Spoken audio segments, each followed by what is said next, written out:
এই যে আমাদের নদী। চলো তোর রুমটা দেখে আসি।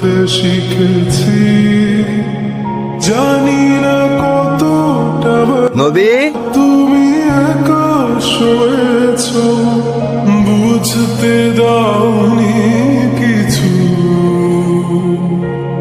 আজ আমি তোমার হাতে কি? কাল তো ফাদার্স ডে, টিচার বানাতে বলেছে, তোমাদের ক্লাসে বলেনি? ওরে বুঝি সবই অজান্তে। বাবাকে দেখিনি, কিন্তু তোমাকে দেখে জেনেছি বাবা কি। তুমি ক্ষমা করো বাবা,